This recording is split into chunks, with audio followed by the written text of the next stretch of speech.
नमस्कार दोस्तों। आज दिल्ली के ऐतिहासिक अरुण जेटली स्टेडियम में दिल्ली कैपिटल्स और रॉयल चैलेंजर्स बेंगलुरु के बीच खेला गया। आज दिल्ली के इस फिरोज शाह कोटला मैदान पर रनों के अकाल और विकेटों के पतझड़ का जो खौफनाक मंजर देखने को मिला, उसकी कल्पना शायद ही किसी दिल्ली प्रेमी ने की होगी। आरसीबी के कप्तान रजत पाटीदार ने टॉस जीतकर दिल्ली की इस धीमी और चुनौतीपूर्ण पिच पर पहले गेंदबाजी करने का साहसी और सटीक फैसला किया। अरुण जेटली स्टेडियम के ऐतिहासिक स्टैंड्स में जब दिल्ली के हजारों समर्थक अपनी टीम का हौसला बढ़ाने पहुंचे थे, तो उन्हें और दिल्ली के पूरे खेमे को जरा भी अंदाजा नहीं था कि आज आरसीबी के गेंदबाज दिल्ली के बल्लेबाजों के लिए किसी खौफनाक और डरावने सपने की तरह साबित होने वाले हैं। मैच की शुरुआत ही दिल्ली कैपिटल्स के लिए किसी काली और अमावस की रात की तरह हुई, जहां स्विंग के सुल्तान भुवनेश्वर कुमार ने पहले ही ओवर की दूसरी गेंद पर ऐसा कहर बरपाया कि दिल्ली का खेमा सन्न रह गया। दिल्ली की ओर से अपना आईपीएल डेब्यू कर रहे युवा साहिल परख के लिए यह मैच किसी व्यक्तिगत त्रासदी से कम नहीं रहा। भुवी ने उन्हें एक ऐसी अनप्लेबल, सटीक और आग उगलती हुई इन स्विंगिंग यॉर्कर डाली जिसका साहिल के पास कोई जवाब नहीं था। जैसे ही गेंद ने देर से स्विंग ली, वह साहिल के बल्ले को छकाते हुए सीधा मिडिल स्टंप से जा टकराई और उसे उखाड़कर हवा में लहरा दिया। साहिल परख 0 के स्कोर पर पवेलियन लौटे और दिल्ली की पारी शुरू होने से पहले ही पूरी तरह से लड़खड़ा गई। लेकिन दोस्तों, यह तो बस बर्बादी की शुरुआत थी। इसके बाद जो मैदान पर हुआ, वह दिल्ली की पारी को पूरी तरह से तहस नहस और मलबे में तब्दील करने वाला था। आरसीबी के ऑस्ट्रेलियाई रफ्तार के सौदागर जोश हेजलवुड ने अपने पहले ही ओवर में दिल्ली की कमर तोड़कर रख दी। हेजलवुड ने अपनी पहली ही गेंद पर अनुभवी केएल राहुल एक को एक तीखी, तेज और अतिरिक्त उछाल वाली बाउंसर पर अपने जाल में फंसा लिया। राहुल ने गेंद की गति को भांपने में देरी की और पुल शॉट खेलने का प्रयास किया, लेकिन गेंद उनके बल्ले का टॉपेज लेकर सीधे विकेट कीपर जितेश शर्मा के सुरक्षित दस्तानों में समा गई। अरुण जेटली स्टेडियम के स्टैंड्स में मौजूद हजारों दिल्ली प्रेमी अभी केएल राहुल के विकेट के सदमे को पूरी तरह से प्रोसेस भी नहीं कर पाए थे कि अगली ही गेंद पर जोश हेजलवुड ने अपनी जादुई, सटीक और विश्व प्रसिद्ध टेस्ट मैच लेंथ की गेंद पर युवा सनसनी समीर रिजवी 0 को भी पूरी तरह से आत्मसमर्पण करने पर मजबूर कर दिया। हेजलवुड की वह गेंद चौथी स्टंप की लाइन पर टप्पा खाकर मामूली सी बाहर निकली, जिस पर रिजवी ने दबाव में आकर एक गैर जरूरी और जोखिम भरा ड्राइव खेलने की कोशिश की। गेंद ने बल्ले का बाहरी किनारा लिया और बिजली की रफ्तार से विकेट कीपर जितेश शर्मा के दस्तानों में समा गई। पूरा स्टेडियम सन्न रह गया। हेजलवुड अब हैट्रिक पर थे। हालांकि नए बल्लेबाज ट्रिस्टन स्टब्स ने अगली गेंद पर एक करारा चौका लगाकर इस हैट्रिक को तो रोका, लेकिन दिल्ली के किले पर मंडराते तबाही के बादल छंटने का नाम नहीं ले रहे थे। दिल्ली कैपिटल्स की मुश्किलें यहीं खत्म नहीं हुईं। दूसरे छोर से स्विंग के बेताज बादशाह भुवनेश्वर कुमार ने अपनी स्विंग का ऐसा मायावी और घातक जाल बुना था कि बल्लेबाजों का क्रीज पर टिकना तो दूर, गेंद को छूना भी मुहाल हो गया था। भुवी ने अपनी मास्टर क्लास का प्रदर्शन करते हुए एक बेहतरीन आउट स्विंगर डाली, जिस पर ट्रिस्टन स्टब्स 5 पूरी तरह झांसे में आ गए। स्टब्स ने गेंद को रोकने की कोशिश की, लेकिन गेंद उनके बल्ले का किनारा लेकर सीधा पहली स्लिप में खड़े देवदत्त पडिक्कल के सुरक्षित हाथों में चली गई। लेकिन असली प्रहार अभी बाकी था। भुवी ने अपनी अगली शिकार के रूप में दिल्ली के कप्तान अक्षर पटेल को चुना। अक्षर, जिन पर पूरी टीम को संकट से निकालने की जिम्मेदारी थी, वे मात्र 3 गेंदों के संघर्ष के बाद 0-0 के स्कोर पर पवेलियन की राह पकड़ने को मजबूर हो गए। अक्षर एक सटीक लेंथ की गेंद को सावधानी से डिफेंड करने गए थे, लेकिन गेंद ने अंतिम क्षणों में कांटा बदला, बल्ले का बाहरी किनारा लिया और कीपर जितेश शर्मा ने हवा में गोता लगाते हुए एक शानदार कैच लपका। मात्र 2.4 ओवरों के भीतर दिल्ली कैपिटल्स की आधी टीम 5 बल्लेबाज पवेलियन की शोभा बढ़ा रही थी और स्कोरबोर्ड अब किसी डरावनी, खौफनाक और भयावह कहानी जैसा नजर आ रहा था। कोटला के इस ऐतिहासिक मैदान पर, जहां अमूमन प्रशंसकों के शोर का एक अथाह समंदर उमड़ता है, आज वहां एक खौफनाक और कब्रिस्तान जैसा सन्नाटा पसर गया था। दर्शकों के चेहरों पर मायूसी और आंखों में आंसू साफ देखे जा सकते थे, क्योंकि दिल्ली के वफादार समर्थक अपनी आंखों के सामने अपनी चहेती टीम का ऐसा विनाश और पतन देख रहे थे जिसकी कल्पना किसी ने अपने बुरे से बुरे सपने में भी नहीं की थी। आरसीबी के गेंदबाजों ने आज दिल्ली के किले की ईंट से ईंट बजा दी थी। अरुण जेटली स्टेडियम के उस तपते हुए मैदान पर जब दिल्ली के किले पर हार के काले और घने बादल पूरी तरह से मंडरा रहे थे, तब कोटला की इस ऐतिहासिक पिच पर एक नई और जुझारू कहानी लिखने की जिम्मेदारी दो बल्लेबाजों के कंधों पर आई।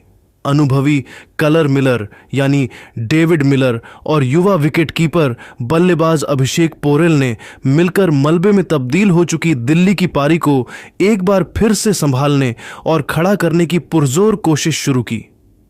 मिलर ने आज अपनी आक्रामकता को रणनीति के साथ जोड़ा और युवा गेंदबाज रसिक सलाम डार को अपना मुख्य निशाना बनाया। मिलर ने रसिक की चतुराई को अपनी ताकत में बदल दिया। जैसे ही रसिक ने अपनी प्रसिद्ध धीमी गेंदों स्लोअर बॉल्स से चकमा देने की कोशिश की, मिलर ने अपनी कलाइयों का जादू दिखाया और उन्हें बड़ी ही बेदर्दी से बाउंड्री के बाहर का रास्ता दिखाया। मिलर के इन शानदार और कड़क चौकों ने स्टेडियम में पसरे सन्नाटे को थोड़ी देर के लिए शोर में तब्दील कर दिया। लेकिन दोस्तों, क्रिकेट के इस अनिश्चितताओं से भरे खेल ने फिर से अपना असली और क्रूर रंग दिखाया।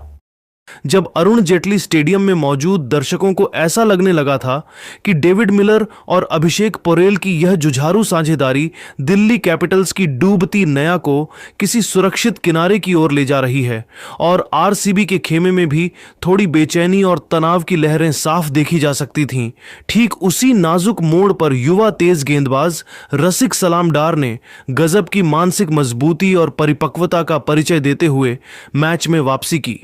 रसिक ने अनुभवी मिलर की बढ़ती आक्रामकता का जवाब किसी धीमी गेंद से नहीं, बल्कि एक बेहद घातक, सटीक और तेज रफ्तार वाली शॉर्ट गेंद से दिया। डेविड मिलर 19, जो अब तक क्रीज पर पूरी तरह सेट नजर आ रहे थे और दिल्ली की उम्मीदों के इकलौते चिराग थे, वे इस विशेष गेंद की अतिरिक्त गति और अप्रत्याशित उछाल को भांपने में मात्र 1 सेकंड की देरी कर बैठे। मिलर ने पुल करने की कोशिश तो की, लेकिन गेंद उनके बल्ले के ऊपरी किनारे टो एंड पर लगकर सीधे आसमान की ओर टंग गई। विकेटकीपर जितेश शर्मा ने गेंद के नीचे आते हुए कोई गलती नहीं की और बड़ी ही सहजता से उस महत्वपूर्ण कैच को लपक लिया। मिलर के आउट होते ही दिल्ली के ड्रेसिंग रूम में फिर से मातम छा गया और टीम की बची कुची उम्मीदों को एक और बहुत ही करारा, गहरा और जानलेवा झटका लगा। डेविड मिलर जैसे विश्व स्तरीय दिग्गज और अनुभवी मैच फिनिशर के पवेलियन लौटने के बाद जब दिल्ली कैपिटल्स की पारी पूरी तरह से मलबे के ढेर में तब्दील होती दिख रही थी, तब मैदान के बीचों बीच कदम रखा न्यूजीलैंड के 6 फुट 8 इंच लंबे कद के विशालकाय खिलाड़ी काइल जेमिसन ने। जेमिसन का मैदान पर आना ही अपने आप में एक मनोवैज्ञानिक संदेश था। उन्होंने अपनी पहली ही कुछ गेंदों से आरसीबी के गेंदबाजों और कप्तान को यह स्पष्ट संकेत दे दिया कि वे यहां केवल रक्षात्मक खेल खेलने, अपना विकेट बचाने या समय काटने नहीं आए हैं, बल्कि वे ईंट का जवाब पत्थर से देने और विपक्षी आक्रमण पर निर्भीक प्रहार करने के इरादे से उतरे हैं। जैमिसन ने वेस्टइंडीज के बाहुबली गेंदबाज रोमारियो शेफर्ड के एक ही ओवर को अपना लक्ष्य बनाया और वहां अपनी अद्भुत शारीरिक शक्ति और अपने विश्व प्रसिद्ध लॉन्ग लीवर्स का ऐसा भरपूर मुजाहिरा पेश किया कि आरसीबी का खेमा सन्न रह गया। उन्होंने शेफर्ड की एक तेज रफ्तार वाली लेंथ गेंद की गति को समय रहते भांपा और बिना किसी झिझक या डर के उस पर अपनी पूरी ताकत झोंकते हुए एक ऐसा गगनचुंबी, प्रचंड और स्टैंड्स की दूसरी मंजिल तक जाने वाला भीमकाय छक्का जड़ा, जिसने अरुण जेटली स्टेडियम की उन खामोश और मायूस स्टैंड्स में मानो फिर से नई जान फूंक दी। जैमिसन का बल्ला यहीं नहीं थमा। उन्होंने उसी ओवर की अगली ही गेंद पर अपनी बाजुओं की ताकत का इस्तेमाल करते हुए एक कड़क, बिजली जैसी रफ्तार वाला और बाउंड्री भेदी चौका भी जड़ दिया। उनके इन 2 बैक टू बैक प्रहारों ने दिल्ली के उन हजारों वफादार फैंस के मुरझाए हुए और मायूस चेहरों पर फिर से थोड़ी मुस्कान और उम्मीद की एक नई किरण बिखेर दी थी। किरण। उस विशेष पल में कोटला के माहौल को देखकर ऐसा प्रतीत हो रहा था कि शायद जैमिसन यहां से एक अविश्वसनीय और जादुई पारी खेलेंगे और अकेले दम पर मैच का पूरा पासा ही पलटकर रख देंगे। हालांकि क्रिकेट के इस खेल में पासा पलटते देर नहीं लगती। आरसीबी के कप्तान रजत पाटीदार ने इस बढ़ते हुए संकट और जैमिसन के आक्रामक रुख को भांपते हुए तुरंत अपनी सबसे चतुर और सामरिक चाल चली। उन्होंने तेज गेंदबाजों को हटाकर गेंद अनुभवी और शातिर स्पिनर कृणाल पांड्या के हाथों में थमाई। कृणाल ने क्रीज पर आते ही अपनी सटीक लाइन और लेंथ से जैमिसन को हाथ खोलने का जरा भी मौका नहीं दिया और अपनी शुरुआती गेंदों से उन्हें पूरी तरह बांध कर रखा। दबाव धीरे धीरे जैमिसन पर वापस लौटने लगा था। अरुण जेटली स्टेडियम के उस तनावपूर्ण माहौल में जहां हर एक गेंद के साथ दिल्ली के समर्थकों की धड़कनें तेज हो रही थीं, आरसीबी के सबसे अनुभवी स्पिनर कृणाल पांड्या ने अपनी चतुराई और फिरकी के कौशल का ऐसा चरम प्रदर्शन किया कि मैदान पर मौजूद हर कोई दंग रह गया। कृणाल ने महसूस कर लिया था कि जैमिसन जैसे लंबे कद के बल्लेबाज को गति से ज्यादा दिशा और टर्न से फंसाया जा सकता है। उन्होंने एक ऐसी जादुई और सम्मोहक गेंद डाली जो हवा में लूप लेते हुए बाहर की तरफ निकली, लेकिन टप्पा खाने के बाद बिजली की अविश्वसनीय गति के साथ तेजी से थोड़ी अंदर की तरफ आई। काइल जैमिसन 12, जो अपनी लंबी टांगों और ऊंचे कद के कारण पिच पर फुटवर्क में थोड़े धीमे पड़ रहे थे, वे उस गेंद की अप्रत्याशित हरकत को भांपने में पूरी तरह नाकाम रहे। वे क्रीज पर ही किसी पत्थर की तरह जड़ रूटेड रह गए, मानो उनके पैरों को किसी ने पिच से बांध दिया हो। गेंद जैमिसन के बल्ले का बाहरी किनारा छकाती हुई किसी तीर की तरह सीधे उनके पिछले पैड पर जा टकराई। पैड पर गेंद लगते ही आरसीबी के खिलाड़ियों ने एक सुर में आसमान की ओर देखते हुए ऐसी जोरदार और आत्मविश्वासी अपील की कि अंपायर अजितेश अर्गल ने उंगली उठाने में 1 सेकंड की भी देरी नहीं की। जैमिसन के चेहरे पर हताशा और अनिश्चितता के भाव साफ देखे जा सकते थे। उन्होंने अपनी टीम की नाजुक स्थिति को देखते हुए और शायद थोड़े संदेह में एक आखिरी उम्मीद के साथ रिव्यू DRS तो लिया, लेकिन जैसे ही बड़ी स्क्रीन पर हॉक आई के रिप्ले में गेंद स्टंप्स के ऊपरी हिस्से को चूमती हुई दिखाई दी और अंपायर्स कॉल का फैसला सामने आया, कोटला के दर्शकों की बची कुची उम्मीदें भी टूट गईं।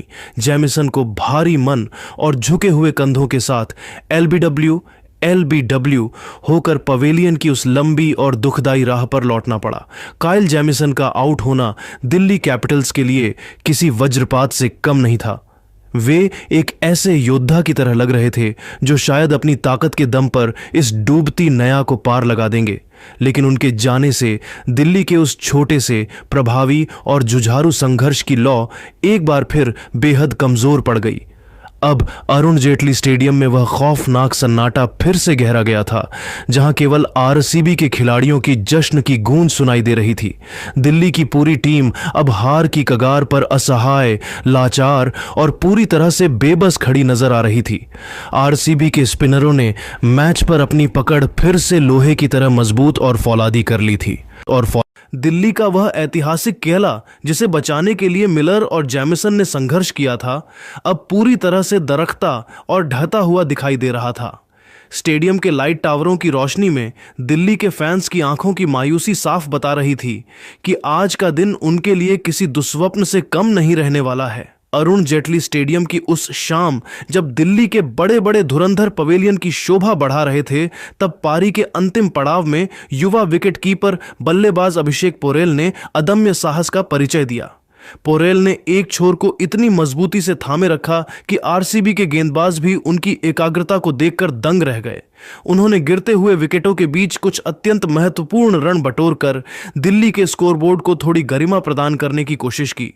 पोरेल ने आरसीबी के रहस्यमयी स्पिनर सुयश शर्मा और खतरनाक जोश हेजलवुड के खिलाफ कुछ कड़क और साहसी प्रहार किए। उनके बल्ले से निकले उन करारे चौकों ने स्टेडियम में मौजूद प्रशंसकों के भीतर यह उम्मीद जगाई कि शायद दिल्ली 100 रनों के आंकड़े को छू लेगी। हालांकि क्रिकेट के इस खेल में जब किस्मत साथ न हो तो संघर्ष भी अधूरा रह जाता है। सुयश शर्मा ने अपनी एक जादुई और तेज गति वाली लेग ब्रेक गेंद पर कुलदीप यादव 3 का डिफेंस पूरी तरह से चकनाचूर कर दिया। कुलदीप गेंद की लाइन को भांपने में पूरी तरह नाकाम रहे और गेंद उनके बल्ले और पैड के बीच से निकलकर सीधा मिडिल स्टंप पर जा लगी। कुलदीप के क्लीन बोल्ड होते ही दिल्ली का निचला क्रम पूरी तरह से धराशायी और लाचार नजर आने लगा। अभिषेक पोरेल अब भी अकेले योद्धा की तरह 30 रनों की एक जुझारू पारी खेलकर संघर्ष कर रहे थे, लेकिन नियति को कुछ और ही मंजूर था। पारी के 17वें ओवर में जोश हेजलवुड ने वापस आकर अपनी उस सटीक और जानलेवा लेंथ से पोरेल का भी काम तमाम कर दिया। एक अंदर आती गेंद ने पोरेल के बल्ले का अंदरूनी किनारा लिया और गिल्लियां बिखेर दी। जब 16.3 ओवरों का खेल समाप्त हुआ तो दिल्ली कैपिटल्स का पूरा खेला ढह चुका था और उनका स्कोर मात्र 75 रनों पर सिमट गया था। कोटला के इस मैदान पर यह दिल्ली के आईपीएल इतिहास का एक बेहद निराशाजनक, शर्मनाक और दिल तोड़ने वाला स्कोर था। आरसीबी के गेंदबाजी आक्रमण के नायक रहे जोश हेजलवुड, जिन्होंने आज अपनी घातक और आग उगलती गेंदबाजी से मात्र 12 रन देकर 4 बड़े विकेट झटके और दिल्ली की बल्लेबाजी की रीढ़ की हड्डी तोड़ दी। वहीं स्विंग के सुल्तान भुवनेश्वर कुमार ने शुरुआत में ही जो झटके दिए थे, उनसे दिल्ली की टीम अंत तक उभरने में पूरी तरह नाकाम रही। आज के मैच में 4.55 की मामूली और दयनीय रन रेट ने दिल्ली की बल्लेबाजी की विफलता, उनकी खराब रणनीति और बल्लेबाजों के आत्मसमर्पण को चीख चीख कर बयां किया। यह स्कोर T20 क्रिकेट के आधुनिक दौर में किसी मजाक जैसा लग रहा था। अब पूरे स्टेडियम और करोड़ों प्रशंसकों की नजरें इस बात पर टिकी थीं कि क्या दिल्ली के गेंदबाज इस 76 रनों के छोटे से लक्ष्य को बचाने के लिए कोई चमत्कारिक गेंदबाजी कर पाएंगे और आरसीबी के बल्लेबाजों के लिए राह मुश्किल बनाएंगे, या फिर बेंगलुरु के भूखे शेर इस लक्ष्य को किसी औपचारिकता की तरह खेल खेल में हासिल कर लेंगे। कोटला की यह रात अब एक रोमांचक लेकिन एक तरफा दिख रहे रन चेज की गवाह बनने वाली थी।